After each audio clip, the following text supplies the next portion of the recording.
La traque contre Guillaume Soro. Là-dessus, nous allons parler aujourd'hui de Guillaume Soro sur une interview de RFI. Nous avons eu beaucoup d'informations dans une seule interview. Guillaume Soro aurait été en Russie entre juin et juillet 2022. Qu'est-ce que Guillaume Soro était cherché en Russie? Pourquoi le fait de savoir même qu'il était en Russie fait tellement trembler son ancien meilleur ami Alassane Draman Ouattara?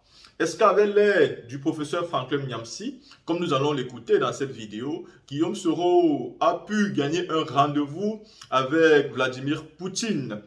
Est-ce que Guillaume Soro prépare un coup à travers la Russie ou alors est-ce que c'est à travers la Turquie? Vous savez, depuis de cela aujourd'hui 3 ans, que la France a demandé à Guillaume Soro de quitter le territoire et qu'ils ont lancé un mandat de recherche contre lui dans tout le territoire de la France, et bah Guillaume Soro a été perdu des radars. Plus personne ne sait aujourd'hui où il se trouve exactement. Et chercher Guillaume Soro aujourd'hui serait comme c'est pas chercher je sais pas quoi, chercher peut-être une graine de riz dans un sac de pistache. Donc ça sera tellement compliqué pour vous de trouver parce que c'est tellement petit à l'intérieur. Le monde est tellement vaste et Guillaume Soro peut se trouver n'importe où. Dans cette vidéo, on nous fait comprendre aussi que Guillaume Soro n'a plus de passeport parce que très certainement son passeport ivoirien était déjà à échéance. Mais Guillaume Soro, s'il faut le rappeler, est un ancien premier ministre, un ancien président de l'Assemblée nationale, un ancien rebelle, un ancien opposant donc. Vous pouvez donc comprendre que ce genre de personnalité a tellement un carnet d'adresses qu'il peut se permettre d'avoir n'importe quel passeport de n'importe quel pays qui lui permettrait déjà de voyager comme il le souhaite. Donc Guillaume Soro, je ne pense pas que s'il n'a plus de passeport ivoirien, cela peut causer un problème réel à l'homme Guillaume Soro. Il n'est pas comme nous, il n'est pas comme vous. Non, Guillaume Soro, c'est un homme politique qui a quand même un carnet d'adresses et qui a les codes qui peut nous avoir un passeport, peu importe où il se trouve. La team, avant de donner mon avis ici, je veux que vous écoutez vous-même cette interview-là que j'ai écoutée ce matin. Écoutez.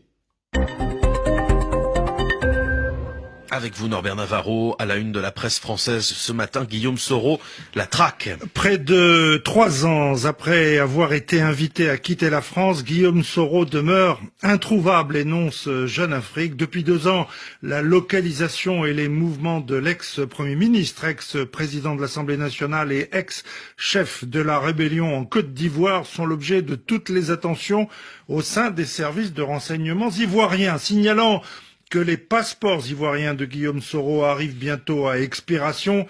Ce journal affirme que ce désormais opposant au président ivoirien Ouattara s'est rendu en toute discrétion à Moscou entre juin et juillet 2022 afin d'y rencontrer notamment Mikhail Bogdanov, le vice-ministre des Affaires étrangères, et que cette expédition secrète à Moscou a été organisée par le franco-camerounais Franklin Nyamsi, qu'une source diplomatique française présente dans Jeune Afrique comme un agent d'influence de la junte malienne en France, recevant, selon la dite source, ses instructions et des éléments de langage directement d'Abdoulaye Diop, le ministre malien des Affaires étrangères, affirme ce journal. Jeune Afrique publie notamment une photo de Guillaume Soro prise quelque part entre avril et juin 2022 dans le salon VIP de l'aéroport d'Istanbul en Turquie, en signalant sans plus de précision que la dite photo a été prise par un ministre. La Turquie, justement, Guillaume Soro, il y aurait eu des soutiens comme en Suisse ou à Dubaï. En Turquie, le fugitif est aidé par Devrim Asimik, un homme d'affaires proche de l'AKP, le parti du président Recep Tayyip Erdogan, et Ali Oskaya, député et avocat d'Erdogan, énonce Jeune Afrique. En Suisse, où en 2019, il avait déjà passé 2 semaines à Genève, logé par Pascal Janin Pérez, une femme d'affaires qui fait fréquemment office d'intermédiaire entre des grands groupes et des États, notamment africains, complète ce journal. À Dubaï, entre 2021 et le début de 2022, celui que le président Ouattara a appelé jadis mon fils effectuera plusieurs longs séjours grâce à une autre connaissance, Sarah Diawara, une ancienne danseuse de la chanteuse Aïcha Koné. Il séjournera chez elle à plusieurs reprises. Selon Jeune Afrique, Guillaume Soro a passé plusieurs mois à Dubaï, logé dans dans un appartement de location. On l'a parfois vu dans les grands hôtels de la ville. Jeune Afrique révèle encore que mi-2021, une équipe de la direction de la surveillance ivoirienne du territoire a débarqué en toute discrétion à Paris. Elle avait pour mission précise de filer l'opposant qui se rend encore régulièrement dans la capitale française. À noter encore qu'un responsable sécuritaire ivoirien assure dans Jeune Afrique que le coordinateur national des agences de renseignement, Vassiri Traoré, aurait demandé de l'aide aux autorités d'Abu Dhabi pour retracer les derniers déplacements de Guillaume Soro. Vous avez fini d'écouter cette interview et vous êtes encore là, ça veut dire que ça vous intéresse jusqu'à la fin. La team, on est donc tous d'accord ici que la traque à Guillaume Soro, c'est tout simplement parce que Alassane Ouattara, se sera séparé de lui, aujourd'hui ne maîtrise plus exactement qui est l'homme. Et voilà pourquoi j'ai l'habitude de dire Alassane Ouattara n'est pas un bon politicien. Parce que la politique qui vise à exiler quelqu'un qui te fait peur, la politique qui vise à éloigner de toi quelqu'un qui te fait peur, est tout simplement la politique de quelqu'un qui ne maîtrise pas la politique. Parce que éloigner quelqu'un comme Soro, qui a des carnets d'adresses, vouloir mettre Guillaume Soro devant un mur, c'est-à-dire ne sachant plus quoi faire, alors vous allez obliger ce monsieur à faire la dernière chose qu'il ne voulait peut-être plus faire. Imaginez-vous quelqu'un qui a décidé de ne plus jamais porter les armes pour la liberté, pour quoi que ce soit. Et vous, aujourd'hui, vous prenez cette personne-là, vous mettez cette personne dans une position où il ne peut plus rien faire. Qu'est-ce que vous voulez donc qu'il fasse? Qu'est-ce que vous voulez qu'il fasse s'il se rend compte que tout le monde vous soutient parce qu'ils ne sont pas dans la vérité, mais parce qu'ils ont des intérêts. Et que lui, il a besoin de se battre pour pouvoir non seulement sauver sa propre vie, mais sauver aussi ceux qui croient en lui. Qu'est-ce que vous voulez qu'il fasse? À un moment donné, vous allez l'obliger à reporter encore les armes pour sa propre survie. Et à ce moment-là, ça sera simplement logique.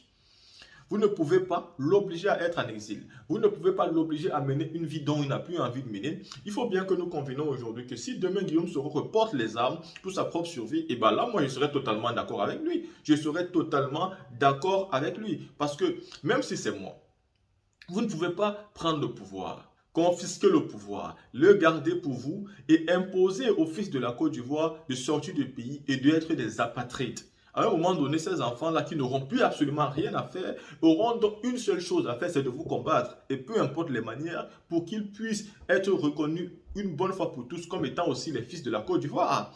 Et c'est ça le problème. Vouloir aujourd'hui que Guillaume Soro soit un apatride et n'ait plus où aller, va forcément l'obliger à reprendre ses vieilles habitudes qu'il avait certainement décidé de ne plus chercher.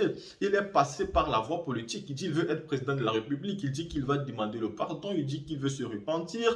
Il dit que ce sont les choses qu'il n'a plus envie de faire, que ça concerne la jeunesse, qu'Alassane Ouattara a regardé autour de lui. Mais vous l'imposez quand même l'exil, vous l'éloignez quand même de son pays, de sa famille, de ses amis, de ses parents. Tout ça pour que ça donne quel résultat? S'il a porté les armes parce qu'Alassane Ouattara était en exil et parce qu'Alassane Ouattara ne pouvait pas participer aux élections selon eux, qu'à plus forte raison, lui-même son exil, lui-même sa participation. S'il a porté ça pour vous, combien de fois pour lui-même? Est-ce que vous pensez qu'à l'heure actuelle, dans sa tête, ces choses-là ne passent pas?